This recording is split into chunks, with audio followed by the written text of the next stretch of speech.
کوئی عید نصیحت؟ خوشیوں کا ایک تہوار ہے، لیکن حقیقی خوشی وہ ہے جو اپنی ذات سے نکل کر معاشرے میں جو نادار ہیں، مساکین ہیں، جو اپنے طور پر خوشیاں نہیں منا سکتے، صحیح.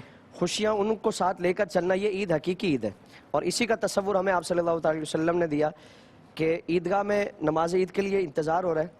آپ صلی اللہ علیہ وسلم، وہ بچے والا واقعہ مشہور ہے کہ اس کو دیکھا اور پوچھا کہ بچوں کے ساتھ کھیل نہیں رہے ہو، اور ظاہری طور پر جو خوشیوں کا ایک معاملہ ہے، لباس پوشاک ہے، وہ نظر نہیں آ رہا. عرض کیا رسول اللہ، میں یتیم ہوں، کوئی ایسا شخص نہیں ہے جو میرے سر پہ دستِ شفقت رکھے اور خوشیاں اور اس کا سامان مجھے خرید کے دے. تو حضور نماز عید کے لیے جو انتظار کی کیفیت ہے اس کو چھوڑ دیتے ہیں، یعنی وہ انتظار ہوتا رہے لیکن اس سے پہلے اس کی خوشیوں کا سامان کیا جاتا ہے. اور سیدہ کائنات سے فرمایا کہ جو لباس پوشاک حسنین کے لیے ہے ویسا ہی لباس اس کو پہناؤ.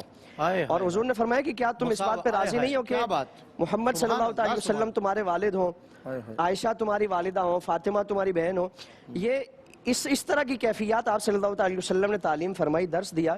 تو ہمیں قرب و جوار میں دیکھنا ہے کہ ایسے افراد بے شمار موجود ہیں کہ جو اپنے طور پر خوشیاں نہیں حاصل کر سکتے. صحیح بات. آج بھی اگر ہم اپنی ذات میں محدود ہیں، بالکل لازم آج بھی محدود ہے، تو پھر یہ حقیقی خوشی نہیں ہے. سال کے کئی مہینوں میں ہم نئے لباس پہن لیتے ہیں، اچھا کھا لیتے ہیں اور اس طرح کا جمع ہو کر ایک اہتمام کر لیتے ہیں. حقیقی خوشی اگر چاہیے، حقیقی عید کا اگر تصور ہم بیدار کرنا چاہتے ہیں معاشرے میں، تو ایسے افراد کو بھی شامل کریں، پھر دیکھیں کہ اللہ تعالیٰ خوشیاں کیسی نصیب فرماتا ہے. بالکل صحیح بات.